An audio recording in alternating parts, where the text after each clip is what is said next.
se laver régulièrement les mains pour éviter la contagion. On connaît l'importance de cette consigne sanitaire que nous avons subie pendant la période d'épidémie du Covid. Mais quand il s'agit de santé spirituelle, il ne faut pas se tromper de cible.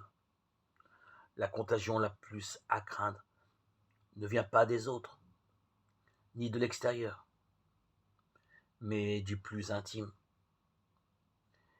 Il n'est pas de geste barrière contre l'impureté du cœur, cet état de confusion et d'obscurité qui ouvre la porte à la tentation puis au comportement mauvais.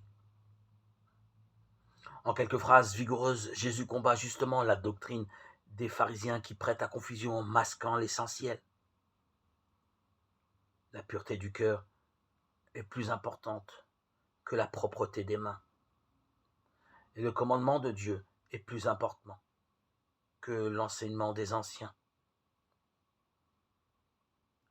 Il ne s'agit pas de jeter sans discernement toute tradition aux orties.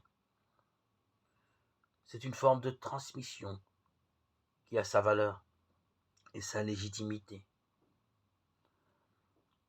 Jésus d'ailleurs fait bien appel à la tradition biblique lorsqu'il cite le prophète Isaïe, un authentique serviteur de la parole divine. Il nous invite à la vigilance et à la lucidité sur ce qui est premier dans notre vie.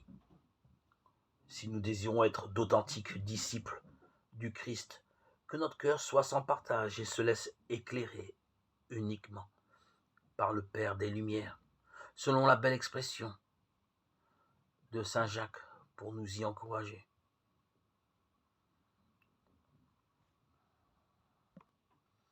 Nos cœurs sont alors purifiés au feu de l'Esprit.